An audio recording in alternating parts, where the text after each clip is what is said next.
Hi, and welcome to The Scoop. Today I'm joined by a near and dear family friend who has a long list of achievements to his name. Coming from humble beginnings, he grew up in Nairobi and got his degrees in science and engineering in India and the United States.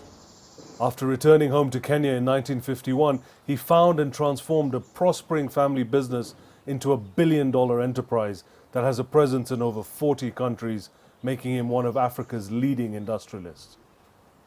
In recognition of his philanthropy and his entrepreneurial endeavors, he was awarded a degree of Doctor of Science by the University of Nairobi in 1997, the Order of the British Empire by Queen Elizabeth II, and the Order of the Burning Spear by President Moi Kibaki in 2003.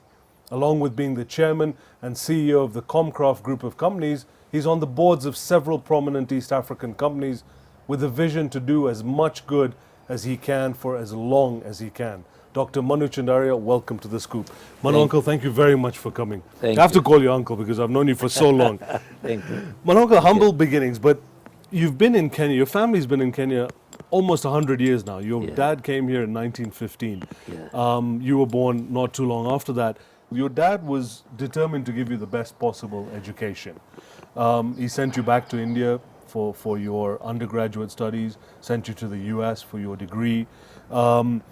Coming back, you saw, you wanted to come back to Kenya. Let me start with this. My father had gone only for 3 standards of vernacular. And he found it so difficult because he couldn't speak, read, or write English. And so he found that if I want to have a future of my children different than mine, I must at least educate them. There's no way. My mother was illiterate until 53 or so. She started writing vernacular language. That impact on him changed the whole life. And that's what I think, that firm decision, without education, you're nowhere. What was your dad's decision to come, behind his decision to come to Kenya? Why did he choose to leave India and come here? Well, they were living in princely states in Jamnagar. And, those states were always short of rain. Every 3rd or 4th year, there'll be drought. 1 year good, the Maharajas will take away almost 50% of what we produce. So 3rd year was very difficult. And 4th, you have to just depend upon somebody who gives you food. So at that time, the people from our community were started coming in here from 1898, 1905, 1910. There started a few of them coming over here. And they found that here is a country, everything is green and lush. You don't have to really, you throw seeds and they grow. So with that intention, he decided to come over here. Was that the goal for you? I mean, was that all you were going to do, was to go into the family business? Did you have some other dreams, maybe being a singer or a musician or something else different to running the family business? I think that we had a good businesses once upon a time. But by 40s and during the war, we lost quite a bit of them. So when we came over here, we had 2 businesses. One was a wholesale provision shop in Nairobi, providing to all the supermarkets and the shops, mainly provisions. And the second one was color works in Mombasa, where 40 people were working. 40 people, 6 members of family, 46. And at home, 36 members. Time and again we kept on feeling, what am I doing here? Is this the life that we want to live?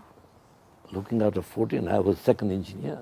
My brother was, in another field. But this is not on. But then it kept on dawning us all the time. Are we right in taking our decision that we're going to build these companies, we'll build our family, do a good business, or why don't we just get out? A 9-to-5 cozy job. I had masters in engineering, my brother technology, other cousin had a civil engineer. So, jobs will be just like that. And then it came to our mind, hey, they had dreams. Our parents had dreams. They lived their life for us. to get us educated. And if we're going to drop them now and say, thank you very much, I decided no. What happens, whatever happens, we will sit down and we'll make sure that we create wealth.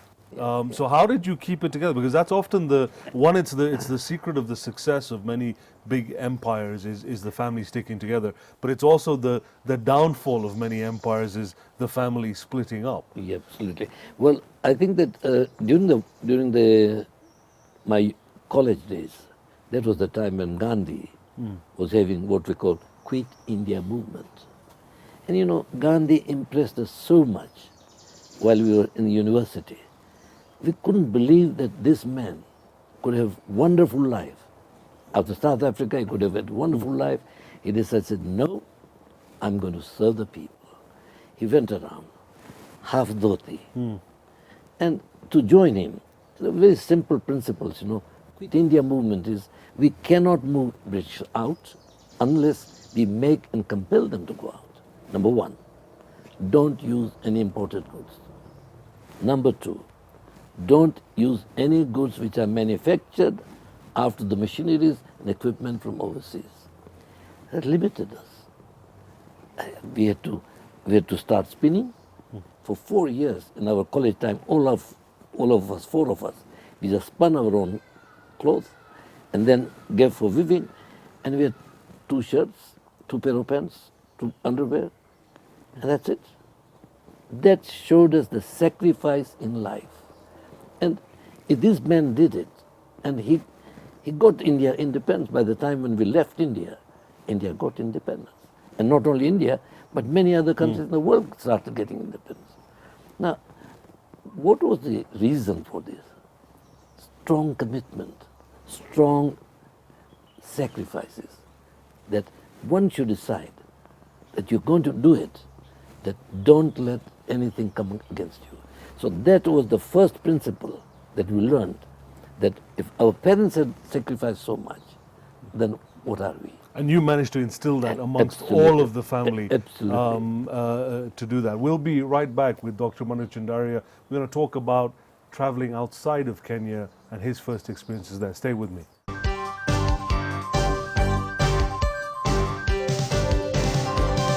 Hi, welcome back. We're here with Dr. Manu Chandaria.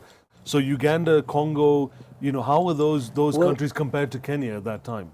Well, Kigali was one state. Yeah. Oh, really? Yeah. Burundi, I stayed a year in Burundi. Yeah. And it's just, I don't know, to me it seems that, and from Nairobi, from Mombasa to Burundi, we thought that we are already 25 years behind, somewhere in the Bundus, you know, nowhere nearby. Yeah. And Uganda also. But Uganda was much better than Kenya, because a lot of investments was in agriculture, and the prosperity in Uganda at that time was quite good. So it attracted us a little bit more, but all of them, you can't. So one might be here, one might be maybe 5%, 2%. But you saw opportunities in all of these places. Yeah. This was the beauty of it being so, underdeveloped, was that there were opportunities which you maybe don't get nowadays in order to build a business the size of yours. Well, opportunities are always there. It's only point that, are you good enough To take advantage of them. advantage of it? Opportunities are never going to stop. Whether the first film, when Henry Ford did his T model, he thought that, my God, I've done everything. Look at today's automobiles. And countries after countries moved from US. They were the only makers of cars. And then today you find other countries are taking over them. And they're making most beautiful cars. So I don't think the opportunity is an issue. It's an attitude. You want to make it or you don't want to make it. When we started with that 40 people, we created a thought, how are we going to create wealth? The word is create wealth, not work alone. Create wealth. And how did we do it? After 5 years, we had 500 people working. There was no Saturdays, there were no Sundays, there was no holidays, there was nothing. Hard work down to 18 hours. Find solutions to the problems that you're facing. Money was impossible because it was British government. You go to a bank, you can't even enter a bank like that. You got to go through your agent. You know, Because you were Asians, because of Asians, the because segregation. Asians, yeah, it's segregation. And then Africans even can't even go near the bank. Even. Forget about going to the bank. Going inside, Yeah. So in all this, we try to find out which way we can grow. What is the possibility for our growing when all the doors are closed? Almost all the doors are closed. Then we said that, okay, if the business has to, people need goods. Let's produce goods. Let's give them. But we don't have the equipment. But we convinced Japanese, we convinced some UK people and said, come on, man. All you are going to give is to us, not to our equipment. It's giving to us. Where we are going to build, we are going to buy from you, we are going to produce it. Before we have to pay you, we'll sell it, we'll give you the money on time. Keeping promise all those years created a name for ourselves. Building your credit rating. Credit rating. Yeah. And then in 1958, 59, we had 800 people working. And we were very happy because the 38 people, 40 people living in Mombasa. And somebody says, hey, just a minute. This was an advisor, an Englishman. He said, listen, don't bask in this glory. All these countries are getting independence. These are all your markets. All those markets are going to disappear because they want investments in their country. So you wake up. It took us about 8 months or a year to think, hey, do we break everything and go from here? But we made a decision either to survive and sent out our people, our family members, one to Uganda, two to Tanzania, one to Ethiopia, one to Zambia, because we had ample manpower. Yeah.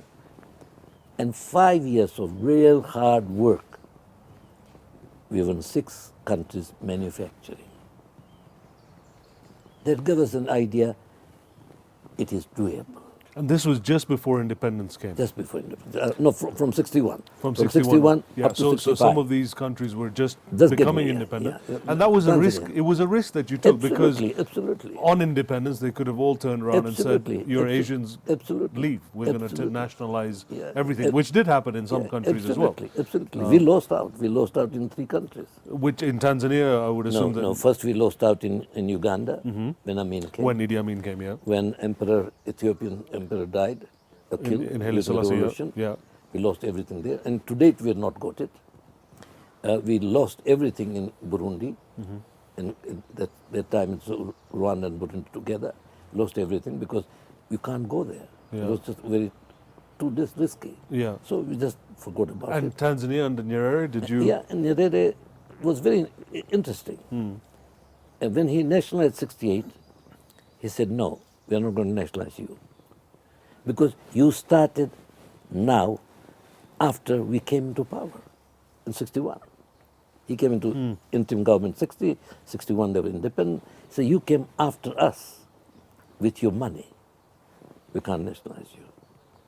So I said, okay. But after 5 years, they said, but such a huge conglomerate of Tanzanian companies, we cannot leave it just to a private sector because of their philosophy. So we told him, take it 100%. He said, no, 40% you keep, 60% we take, but we will pay you for the 60%. So Cooper and Libra, and they made the evaluation. And you don't take the money out. You reinvest that money here. And so we became very great in Tanzania. Tell me how this all started. How did the foundation start and what do you do now? You see, I'm Jain. Being a Jain, I don't want to kill anything. I don't want to hurt anybody. And it's not only hurting by physical hurt. Mentally, I don't hurt. I don't think anything bad of you. Speech-wise, I don't hurt. Physically, I don't hurt. So all the three ways, not hurting. Now, that basic principle, though I'm not a religious man, but that basic principle of understanding the philosophy behind it is that everyone has a right to stay. Everyone has a viewpoint which you go to listen. That was the fundamental principle on which the basis was there. And so when we came back in 53, I asked my father with my brothers together, we went there and asked him, Papa, how about setting up Chandaria Foundation? He looked at me. Is there something wrong with you? I said, what's wrong with me? He said, you know, you people have lived too long in America. He said, we are not Ford. We are not Rockefeller. We've got a big hole here. Fill it. I said, listen, Papa, it's not the issue of that. The issue is fundamental decision that if you do make wealth, we don't have the wealth now, but if you do make wealth, we need a focal point. That there is a foundation that will always draw us back and say, we have a responsibility to the society. It'll keep you grounded. Keep us grounded. He said, come on, go. Get on to work. Go back to America. No. Yeah. Back to work. Yeah. Listen to all your, whatever you want to say. 56, from 40 people when we had 500 people, that was 10 times.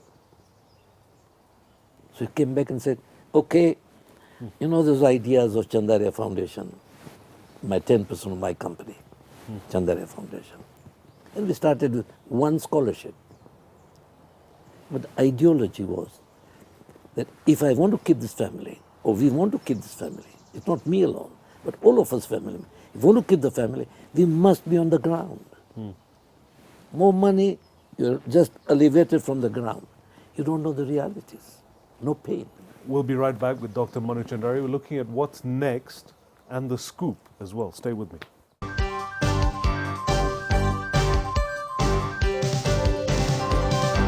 Hi, welcome back. I'm here with Dr. Manu Chandaria. Manoko, we were talking in the break a little bit about young people and where should they look at? What industries, what sectors should young people look at that are the future of this continent over the next 2 decades? First is that we have a serious problem on our hand. Not us, but almost all the countries in Africa. Today in Kenya, there are more than 4 million Kenyans, secondary school level, up to the university graduate, facing streets of Kenya. This worries me all the time. And I can't understand that why people don't look at this as a social problem. First insistence, yesterday was Youth Day, and I was asked to speak at the youth rally at the KICC. It's a United Nations Youth Day and Youth Week. And I explained to them, listen, neither the private sector can give 5 million jobs or 4 million jobs. Neither the government is capable of doing it. And these people are there. And 500,000 gets added up every year. What should we be doing? So my thinking is first, let's make them volunteers first, so that they don't sit at home doing nothing. Today, majority of them sitting home, discussing issues, talking about issues.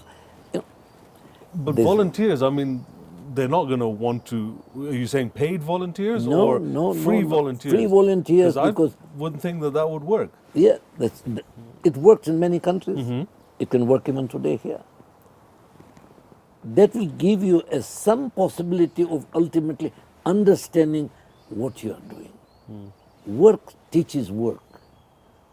By digging a hole, putting a plant, by going to the school, teaching that will ultimately turn into some jobs later on.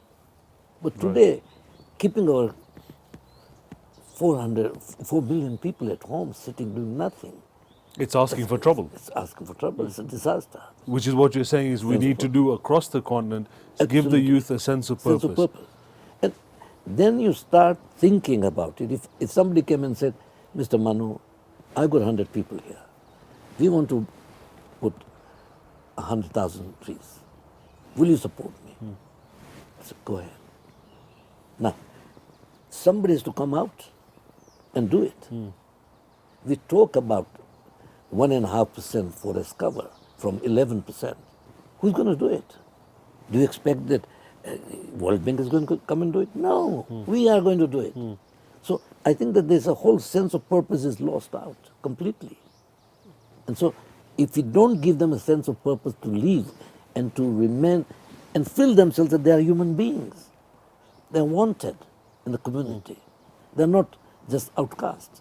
And to me, I keep on telling the government all the time, you have no right to stop a person earning a living, taking food home for their children. You have no right to stop it. You know, every day there's this problem. City council throws away these people, puts them into a truck. You have no right. As long as I'm not doing wrong, I'm earning a living for my children, taking bread on the table for me, for them. I'm not doing anything wrong for them. And this is how revolutions start. Absolutely. This is what happened in Tunisia. This is what Yeah, started yeah, the yeah, Arab yeah, Spring. yeah, Was one trader that was fed up Yeah. and was harassed beyond his Beyond, limit yeah, absolutely. and decided to do something yeah, about it yeah, himself yeah, and yeah, put yeah, himself on yeah, fire. yeah, A little bit extreme, but it sparked off that whole region. Yeah. How about you? I mean, what next for you? I mean, you've done 85 years of amazing things. What's next for Dr. Ne- Manu Chandaria? Next for me is a legacy, because there are very few years left now. There are many years. God willing, there'll Go- still go- be, no, you'll well- still be well, interviewing you in another 20 years. No, it's a legacy. You A know, legacy bigger than the Chandaria Foundation. yes, legacy is this sense. It's Chandaria Foundation is a good example. Can I create more Chandaria Foundations from everyone that I meet, that I talk, that hey, if I've done it, why can't you do it? I did it with one scholarship. You can do it one scholarship, two scholarships, three scholarships. You can go to the hospital one afternoon in a month, go and find out what's going on. These are the types of the way you got to change. And you know, there was a dean of a business school, and and I can still remember. I called him here to give a lecture to Nairobi University, and he said, you know, success. Many of us are successful people, but unless success is turned into significance, that success is mere success. And many of them, with their success, go away, past. Nobody remembers. But if you leave a legacy that, yes, I've touched 200 Kenyan to give,